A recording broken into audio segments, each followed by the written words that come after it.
আসসালামু আলাইকুম সবাইকে ফারজানা সিম্পল লাইফে আপনাদের সবাইকে ওয়েলকাম জানিয়ে আমি ফারজানা চট্টগ্রাম থেকে আজকে আরেকটা নতুন ব্লগ শুরু করতে যাচ্ছি।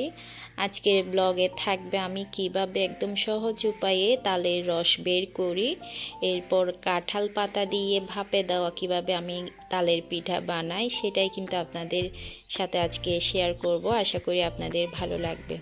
তো এখানে হচ্ছে দুইটা পাকা তালগুলো আমি ধুয়ে পরিষ্কার করে নিয়েছি। এখন এগুলা রস বের করার জন্য আমি দিব, একটা হচ্ছে প্রেসার কুকারে দিব।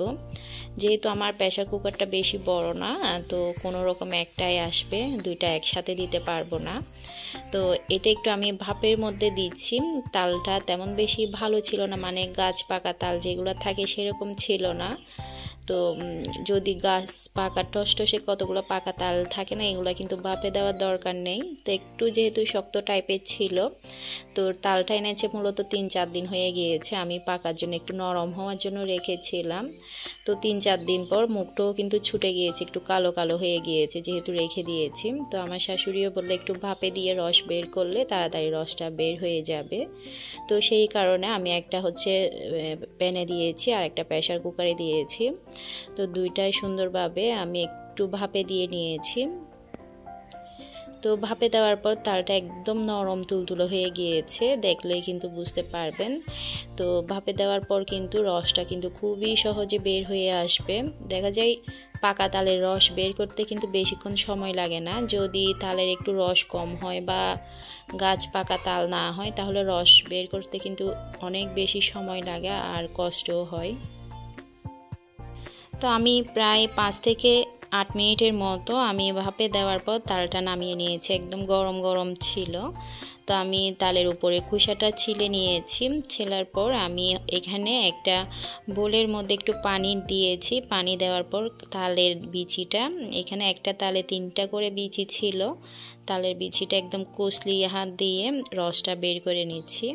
তো এতে কিন্তু খুবই সহজে কিন্তু রসটা বের হয়ে আসছে, দেখতে পাচ্ছেন। যেহেতু তালটা ভাপে দেওয়ার পর একদম বেশি সফট হয়ে গিয়েছে আর বেশিক্ষণ সময়ও কিন্তু লাগছে না, তালের রসটা খুবই সুন্দরভাবে বের হয়ে আসছে।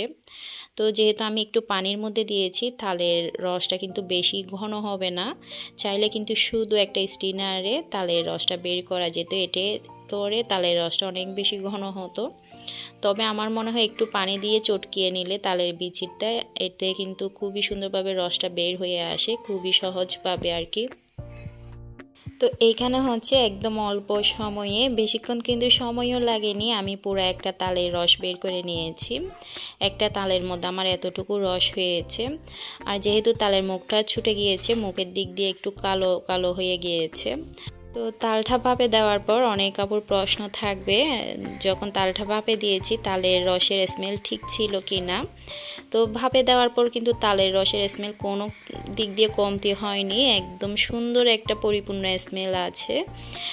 তালের যেই সুঘ্রাণ যেটা সেটাই কিন্তু আছে, কোনো সুঘ্রাণের কিন্তু নষ্ট হয়নি ভাপে দেওয়ার পর।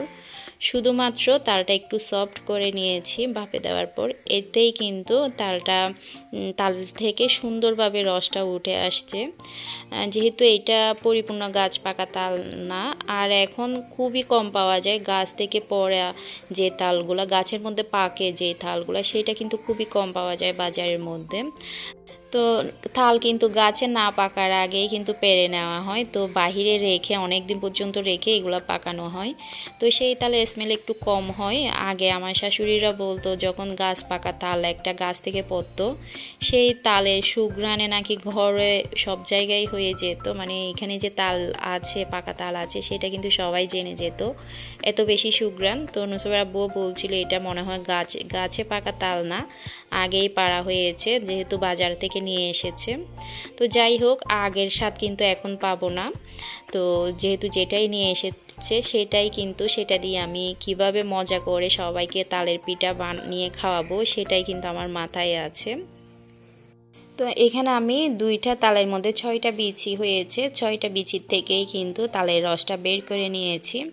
আমার কিন্তু বেশিক্ষণ সময়ও লাগেনি তালের রসটা বের করতে। তো আমি যেহেতু একটু পানির মধ্যে বের করেছি, পানিতে চটকিয়ে, তো আরও বেশি সহজ হয়ে গিয়েছে। তো আমি একটা স্ট্রেনারের মধ্যে তালের রসটা ছেঁকে নিয়েছি। যদি ভেতরে যদি তালের আঁশ থেকে থাকে সেটা কিন্তু আমি স্ট্রেনারে রয়ে গিয়েছে। খুবই সুন্দর একটা সফট একটা তালের রস হয়েছে।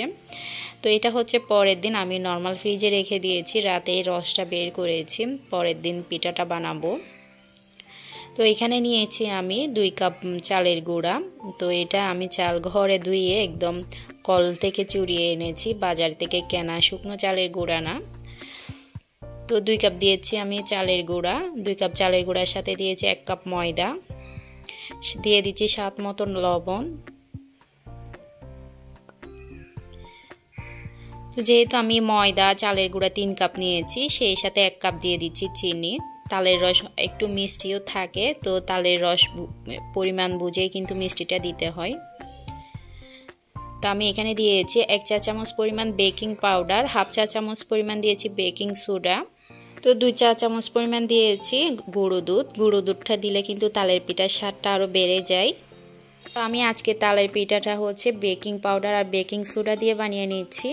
অনেকে আবার ইস্ট দিয়ে বানায়, আমাদের বাসায় দেখা যায় ভাবি আমার ছোটো বোন ওরিনও কিন্তু তালের পিঠাতে ইস্ট দেয়, এতেও কিন্তু তালের পিঠাটা অনেক বেশি সুন্দর ফ্লাফি হয়। তো আজকে আমি বেকিং পাউডার আর বেকিং সোডা দিয়েই বানাচ্ছি। তো এখানে আমি পরিমাণ মতো তালের রস দিয়েছি। তো আমি এখানে 1/3 কাপ পরিমাণ সয়াবিন তেল দিয়েছি। আমার প্রথমে দিতে একদমই মনে ছিল না, তো আমি লাস্টে দিয়ে দিলাম।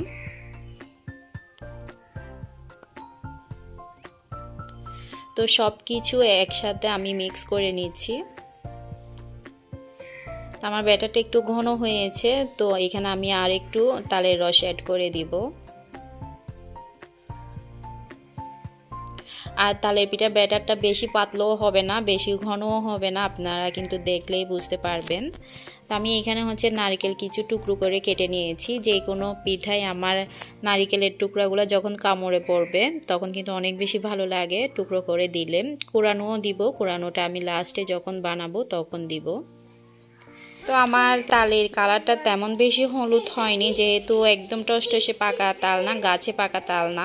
অনেক সময় দেখা যায় তালের কালারটা এত বেশি সুন্দর হয়।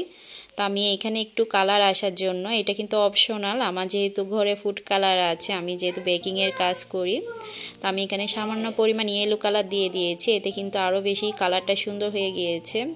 তো এখানে আমি যতটুকু তালের রস দেওয়ার দরকার ততটুকু দিয়ে তালের পিঠার ব্যাটারটা আমি একদম রেডি করে নিয়েছি। এটা আমি 1 ঘন্টার জন্য রেস্টে রেখে দিব। তো উপর দিয়ে আমি আরও কিছু নারিকেলের টুকরা দিয়ে দিয়েছি। এটা আমি ছোটো করেই টুকরা করে নিয়েছি, আবার কোরানোও দিব লাস্টে।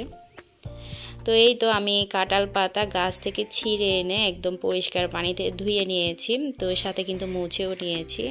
এখন কাঁঠাল পাতা দিয়ে যেভাবে আমরা পানের খিলি বানাই সেভাবে সুন্দরভাবে একটা টুই বানিয়ে নিব। আমরা কাঁঠাল পাতার টুই বলি, তো দেখলেই কিন্তু বুঝতে পারবেন।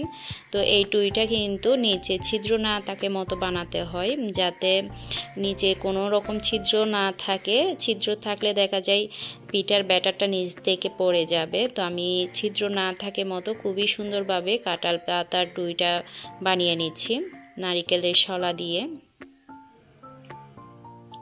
তো আমার ঘরে দেখা যায় সবাই কাঁঠাল পাতা দিয়ে তালের পিঠাটা খেতে পছন্দ করে। যেহেতু আমরা গ্রামে থাকি, কাঁঠাল পাতা তো এইখানে অ্যাভেলেবেল পাওয়া যায়। তো অনেকে যারা শহরে থাকেন, টাউনে থাকেন আর কি, কাঁঠাল পাতা হাতে না থাকলে ওনারা দেখা যায় বিভিন্ন রকম পিঠার ডাইস দিয়ে বা কাপে করে বিভিন্ন রকম, এখন পিঠা বানানো বিভিন্ন রকম বিভিন্ন ডিজাইনের ডাইস বের হয়েছে, সেগুলোতেই কিন্তু বানানো যায়। তো যেহেতু আমরা গ্রামে থাকি, কাঁঠাল পাতা দিয়ে বানিয়ে নিচ্ছি, যেহেতু বাচ্চারাও পছন্দ করে কাঁঠাল পাতা দিয়ে তালের পিঠাটা খেতে। তো যেহেতু আমি আজকে পিঠাটা ভাপের মধ্যে বানাবো, যেহেতু কাঁঠাল পাতা দিয়ে বানাবো, কাঁঠাল পাতা যাতে টুইগুলো বসে থাকে সেজন্য আমি কিছু খের ধুয়ে পরিষ্কার করে একটা প্যানে নিয়েছি, নিচে পানি দিয়েছি। এই খেরটা কিন্তু আমাদের আশেপাশে কারো নেই, অনেক দূর থেকে নুসেবার আব্বুকে পাঠিয়ে খেরটা নিয়ে আসা হয়েছে। তো যাই হোক, একটু যদি মজা করে পিঠা খেতে হয় তাহলে কিন্তু অনেক বেশি কষ্টও করতে হয়।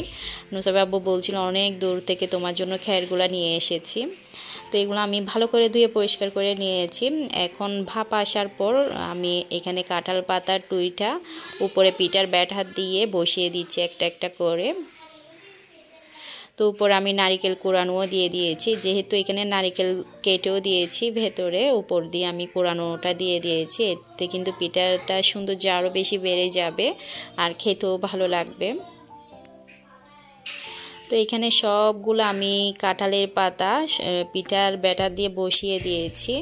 বসানোর পর আমি উপরে একটা ঢাকনা দিয়ে দিয়েছি। প্রায় 8-10 মিনিট পর আমার পিঠা কিন্তু একদমই রেডি। দেখতে পাচ্ছেন পিঠাটা ফুলে কীরকম হয়ে গিয়েছে, মাশাআল্লাহ। তো পিঠার ব্যাটারটা বসানোর পর আমি 5 মিনিট পর একবার চেক করে দেখেছি পিঠাটা হয়েছে কিনা। তো যখন একটু ভেতরে কাঁচা ছিল তা আমি আবারও দিয়ে দিয়েছি। প্রায় 8 মিনিট পর আমি পিঠাটা তুলে নিচ্ছি।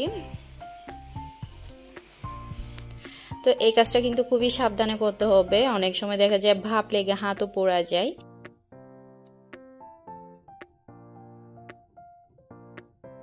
তো এই তো আমি এক বেস নেওয়ার পর আমি দ্বিতীয় বেসও বসিয়ে দিচ্ছি একইভাবে। আর এখানে কিন্তু দেখতে হবে পানি শুকিয়ে গিয়েছে কিনা, পানি শুকালে এখানে আবারও পানি দিতে হবে। যেহেতু আমি 3 বার বানাবো, মানে 3 বেস করে বানানোর পর আমার পানিটা একটু শুকিয়ে গিয়েছিল, তো আমি আবার পানি দিয়ে ভাপ আসার পর আবারও আমি পিঠাটা বানিয়ে নিয়েছি একইভাবে।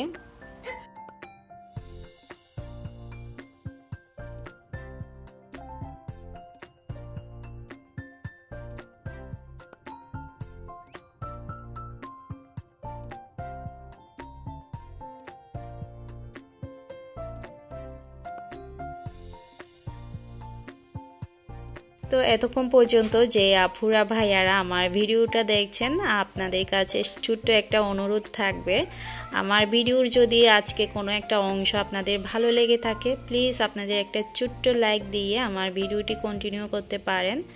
যারা এখনো আমার চ্যানেলে নতুন, আমার চ্যানেলটি সাবস্ক্রাইব করেননি, আমার ব্লগগুলো যদি আপনাদের ভালো লেগে থাকে প্লিজ আপনারা আমার চ্যানেলটি সাবস্ক্রাইব করে আমার পরিবারের সদস্য হয়ে থাকতে পারেন। এতে কিন্তু আস্তে আস্তে আমার পরিবারটা অনেক বড় হবে। তো আপনাদের ভালোবাসা ছাড়া কিন্তু আমার পরিবারটা কোনোদিনও বড় হবে না। তো আপনাদের কাছে এটা আমার অনুরোধ রইল। তো এই তো আমার দ্বিতীয় বেসের পিঠাটাও কিন্তু একদম রেডি। এটা দেখতে পাচ্ছেন, দেখেই কিন্তু বোঝা যাচ্ছে পিঠাটা কত বেশি মজা হবে। তো আজকে আমার তালের থেকে রস বের করা, ভাপে দিয়ে রস বের করা, এরপর কাঁঠালের পাতার টুই বানিয়ে খেরের উপর আমি কাঁঠালের পিঠাটা বানিয়েছি। আপনাদের কেমন লেগেছে আপনারা কিন্তু চাইলে আমাকে কমেন্ট করে জানাতে পারেন। তো আপনাদের যেহেতু খাওয়াতে পারছি না, আপনাদেরকে তো শুধু দেখাতে পারছি, দেখেই কিন্তু বুঝে নেবেন পিঠাটা কত বেশি মজাদার হয়েছে। তো আমি একটা গরম গরম খেয়ে নিয়েছি, একদম কেকের মতো হয়ে গিয়েছে, এত বেশি সফট আর ফুলে গিয়েছে, একদম ভেতরে ফুলে কিন্তু ডাবল হয়ে গিয়েছে, পুরো একটা কেক খাচ্ছি। তো আপনারাও কিন্তু চাইলে এভাবে কাঁঠালের পাতা দিয়ে খড়ের উপর ভাপের উপর বসিয়ে এভাবে পিঠাটা বানিয়ে খেতে পারবেন। তো বিভিন্ন রকম ডাইসে তো বানিয়ে খান, তবে আপনারা এভাবেও কিন্তু একদিন ট্রাই করতে পারেন, অনেক বেশি মজা হয় খেতে। আর কাঁঠালের পাতা যখন খুলে পিঠাটা খাবেন এতে কিন্তু পিঠার স্বাদটা আরও বেশি বেড়ে যাবে। তো এদিকে হচ্ছে বাচ্চারা হুজুর থেকে পড়তে বসেছিল, যখন আমি হুজুরকে দিয়েছি পিঠাটা, হুজুরও নাকি অনেক বেশি মজা করে খেয়েছে, আর হুজুরও বলেছে নাকি অনেক বেশি মজা হয়েছে পিঠাটা খেতে। তো বাচ্চারা পড়া শেষ করে যখন এসেছে সবাইকে গরম গরম পিঠাটা দিলাম। তো সবাই বলছিল অনেক বেশি মজা হয়েছে, তো আমরাও সবাই খাচ্ছি। আসলে কোনো একটা যদি জিনিস বানাই পরিবারের সবার যদি একসাথে বসে খাই অনেক বেশি ভালো লাগে। তো এই তো আমার আজকের পিঠার রেসিপি কেমন লেগেছে আমাকে কমেন্ট করে জানাবেন। সবাই ভালো থাকবেন, সুস্থ থাকবেন, সবাই নিরাপদে থাকবেন, আমাদের জন্য দোয়া করবেন। আমি কিন্তু আপনাদের জন্য সব সময় দোয়া করি যাতে আমার পরিবারের সবাই অনেক বেশি ভালো থাকে, সুস্থ থাকে, নিরাপদে থাকে। আসসালামু আলাইকুম, আল্লাহ হাফেজ।